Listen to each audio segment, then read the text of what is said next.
Здравейте! Днешното видео ще бъде за облегчаване на болки в кръста чрез акупресура.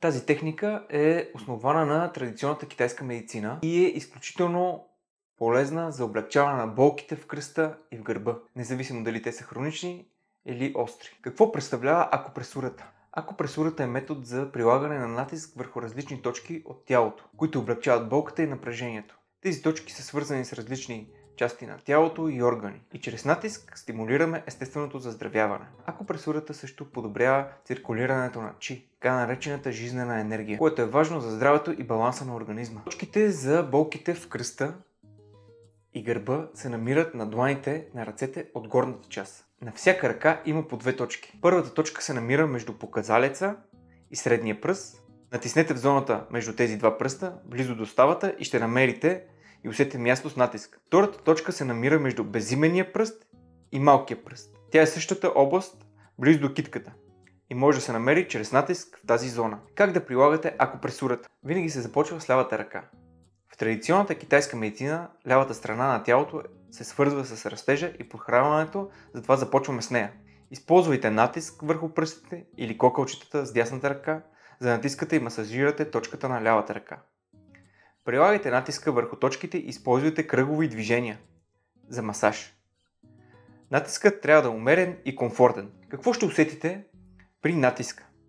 Ако гърба ви е в нормално състояние, ще усетите само натиска върху точка. Но ако изпитвате болка в гърба, може да почувствате изтръпване или болезност в точката, което е нормално.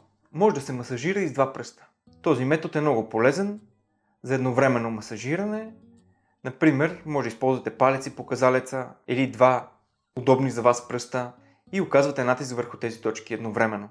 Това ще осигури по-добро покритие и равномерно прилагане на натиска. Един от основните методи, които могат да се използват, е методът 4-9. За по-добри резултати може да го използвате. Масажирате всяка ръка или всяка точка за 9 секунди, т.е. задържате върху нея 9 секунди, или 9 пъти я натискате. Вдишвате дълбоко и задържате 9 секунди. Или вдишате дълбоко и натискате 9 пъти. Повтаряте го 4 пъти на точка, което прави общо 36 повторения. Първата точка се намира между показалеца и средния пръст. И как се намира? Как я търсите? В това каналче тук. Почвате да търсите и където свършва коста, това тук е точката. Тук. Мога да масажирате с който искате пръст, който ви е удобно, да натискате или да правите така. Дълъг масаж. Втората точка се намира между безименния и малкия и влизате в същия канал и търсите къде свършва. Тук свършва.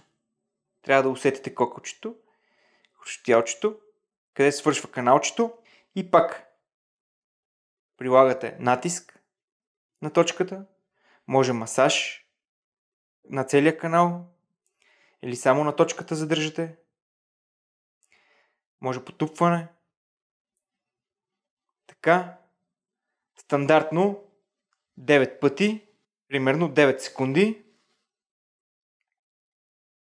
задържане. Вече като знаете къде са точките, взимате два пръста, примерно палец и показалеца, и търсите каналчето, цак, намирате го и така правите едновременно.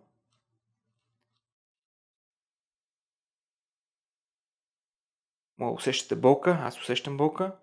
И винаги се започва с лявата ръка. Поред китайската медицина, по същия начин на другата ръка. Търсите където има болка. Задържате. Кога и колко често може да правите това? Препоръчва се по 2 пъти на ден, ако имате болка. След като почувствате облегчение, може да намалите по 1 път на ден. Дори и по 1 път в седмица, за да си поддържате здравето на гърба. Акупресурата е естествен и безопасен метод за облегчаване на болки навсякъде в тялото и в този случай за кръста. Така че мога да го практикувате навсякъде и по всяко време. Ако това видео ви е харесало, абонирайте се с камбанка, последвайте ме, натиснете едно пръстче и ще се видим в другото видео. Надявам се да съм ви бил полезен, поне малко.